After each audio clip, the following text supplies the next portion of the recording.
Morning everybody. I just had to check there what day of the week it was. I definitely have lost the plot now about the days, and interestingly enough, yesterday when we were out with young Bill, he actually said at one point, what day is it today? And I thought, it's not just me. So I hope everybody realises that today is Tuesday and it's the 8th of June and it's a wee bit dull outside today. Hopefully the sun will break through. I don't think there's to be any rain, hopefully, but a wee bit of sun might not go amiss again, as we've got a wee bit used to it now. So hope everybody's doing okay. We had a session meeting last night about one or two things, and we are hoping that by the end of the month we will be able to be back to one service on a Sunday. We're working towards that, waiting for Presbytery to come back to me, having submitted all the relevant paperwork, of which there were copious amounts. So hopefully by the end of the month then we can be thinking about getting back as one group for a Sunday morning service. Apart from that, we had a lovely day yesterday. We sat outside the University Cafe in Byers Road with young Bill for a couple of hours. It was quite bohemian, and the sun was shining, not too hot, so we had a lovely chat. We haven't seen him for such a long time, and hopefully now that the restrictions are the same in Glasgow as they are here, we will be able to meet up with Bill and Hazel quite soon. She was busy away with a friend for the weekend, so hopefully we'll be able to catch up with the two of them soon. So I hope you've managed to catch up with family in Glasgow. I know that Marjorie is also delighted because she can visit the girls and they can visit them too. So I know there's a lot of people have family in Glasgow that they maybe haven't seen for a while, if they have been following the restrictions correctly.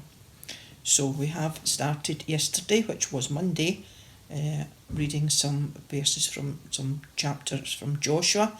Yesterday we had chapter 3, and today we're going to move on to Joshua chapter 4, and it's entitled Memorial Stones Are Set Up.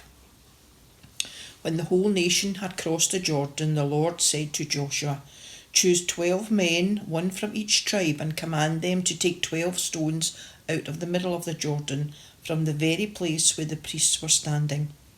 Tell them to carry those stones with them and put them down where you camp tonight." Then Joshua called the 12 men he had chosen, and he told them, "Go into the Jordan ahead of the covenant box of the Lord your God. Each one of you take a stone on your shoulder, one for each of the tribes of Israel. These stones will remind the people of what the Lord has done. In the future, when your children ask what these stones mean to you, you will tell them that the water of the Jordan stopped flowing when the Lord's covenant box crossed the river. These stones will always remind the people of Israel of what happened here." The men followed Joshua's orders. As the Lord had commanded Joshua, they took 12 stones from the middle of the Jordan, one for each of the tribes of Israel, carried them to the camping place and put them down there. Joshua also set up 12 stones in the middle of the Jordan, where the priests carrying the covenant box had stood. These stones are still there. The priests stood in the middle of the Jordan until everything had been done that the Lord ordered Joshua to tell the people to do. This is what Moses had commanded. The people hurried across the river. When they were all on the other side, the priests with the Lord covenant box went on ahead of the people. The men of the tribes of Reuben and Gad and half the tribe of Manasseh, ready for battle, crossed ahead of the rest of the people, as Moses had told them to do. In the presence of the Lord, about 40,000 men ready for war crossed over the plain near Jericho. What the Lord did that day made the people of Israel consider Joshua a great man. They honoured him all his life, just as they had honoured Moses.